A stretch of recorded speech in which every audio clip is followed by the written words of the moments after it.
afternoon. My name is Michaela Williamson, and today I will be presenting over the article titled Endoplasmic Reticulum Stress, Major Player in Size-Dependent Inhibition of P-glycoprotein by Silver Nanoparticles in Multi-Drug-Resistant Breast Cancer Cells. Listed here are the authors of the paper. And I chose this paper because my grandmother was diagnosed a couple years ago with breast cancer, so I just wanted to learn some more about it and look at different aspects of it. And this paper ultimately was just looking at nanoparticles and how those are going to alter the multi-drug resistant cells and how it's going to affect that. So let's get started. First, I want to cover some statistics of breast cancer. So within 2019, it is estimated that there are going to be 268,600 cases of the invasive breast cancer. So that's going to equal to 1 in 8 women being diagnosed. And then also in 2019, it is estimated that there is going to be 62,930 cases of non-invasive breast cancer diagnosed. This figure just shows that how many women, based on their age ranges, are going to, the number of cases that are going to be diagnosed. And then I just wanted to cover the most common types of breast cancer that are diagnosed. Those are going to be the ductal carcinoma in situ, the invasive ductal carcinoma, and invasive lobular carcinoma. Next, I just want to cover what P-glycoprotein is, and in this paper, it is going to be referred to as PGP. It is a multi-drug resistant protein, also referred to as MDR or MDR1. And it basically, you can see it here in this figure, is located on the plasma membrane, and its job is to remove foreign substances from the cell. So it acts as an MDR amplifier within cancer and also as a chemotherapeutic inhibitor. Next, I want to cover what silver nanoparticles are, and this paper is going to refer to them as AGNPs. Basically, they induce neuron toxicity within cells, and here you can see different sizes. There are many different sizes that they range in, and this paper is going to focus on 2 of those sizes, which is going to be 5 and 75 nanometers. And then I also want to talk about what cytotoxicity is. Basically, those cells are going to be harmful or toxic to other cells that they are around. What is a multi-drug resistant cell, or also known as the MDR cells? Basically, these cells have increased tolerance to oxidative stress, apoptosis, which we should all know is cell death, activated DNA repair, and also modulated signal transduction. And I chose this figure for this because basically, based on the drug compartmentalization, there's going to be a change in the drug metabolism if it's an MDR cell, and the target of that drug and the target levels. So many things are going to be altered. And then P-glycoprotein, when it is overexpressed, that is going to cause an increase in the MDR of the cell. So the portion of the paper that I want to focus on is going to be, can silver nanoparticles induce cytotoxicity in breast cancer cells? This is the first part of the results, and I chose to cover that because without this section being proven and looked at, they could not proceed with the rest of the article and rest of the results, so I thought it was the most important. So the first method that they used for this was transmission electron microscopy, which was abbreviated as TEM, so that's how I'll be referring to it through the rest of my presentation. This is the TEM device. It is an electron microscope that's a single atom column. And once you put your sample in there, it is going to show an increased resolution of organelles, viruses, and macromolecules. And in order for this device to work, it requires a vacuum environment in order to give you the proper picture and resolution of those molecules.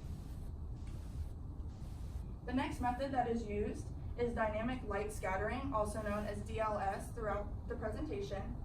And another word for it, or acronym, is going to be quasi-elastic light scattering, or QELS.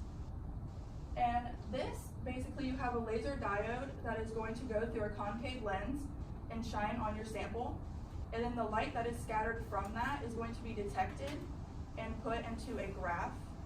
And it is going to measure nanoparticles, colloids, molecules, and based on the the intensity fluctuations, it's going to measure that in different diameters, and it's going to count how fast they're moving. Another method used was Western blot, and for this you're going to run your gel through a gel electrophoresis. Based on your proteins present from that, you are going to transfer those proteins through a PVDF membrane. You are going to then block the nonspecific sites, and then use a primary antibody to target the protein, and then a secondary antibody to target the antigen.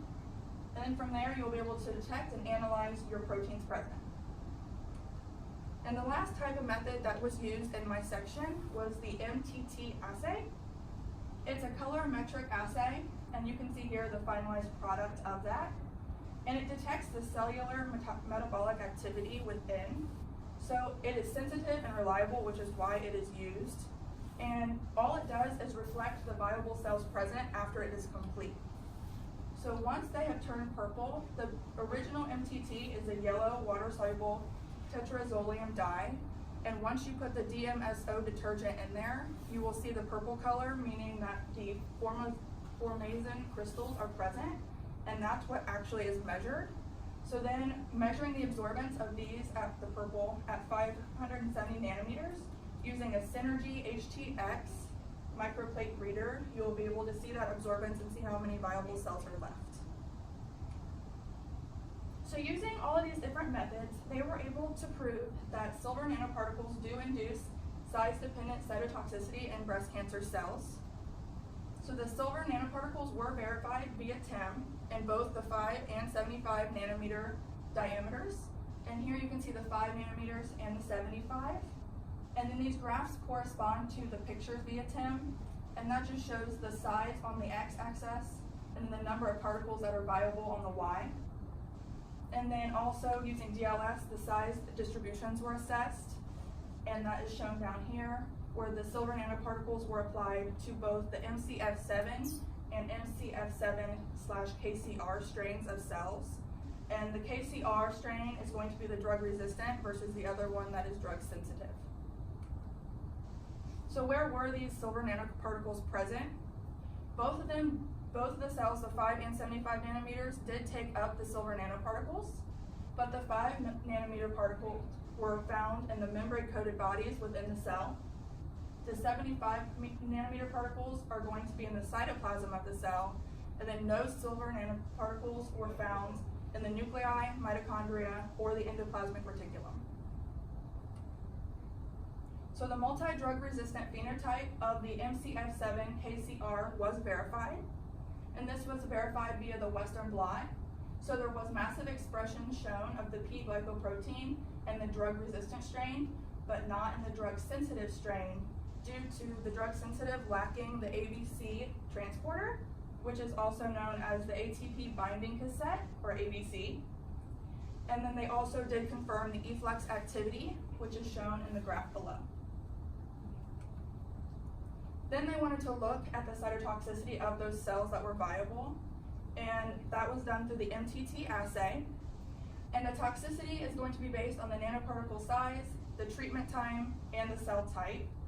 And they determined that the 5 nanometer silver nanoparticles were more cytotoxic, and that is shown the numbers of the viable cells are lower within the 5 than in the 75, meaning that more were killed. And the less cytotoxic were the 75, like I mentioned, showing the higher numbers, so there weren't as many viable cells.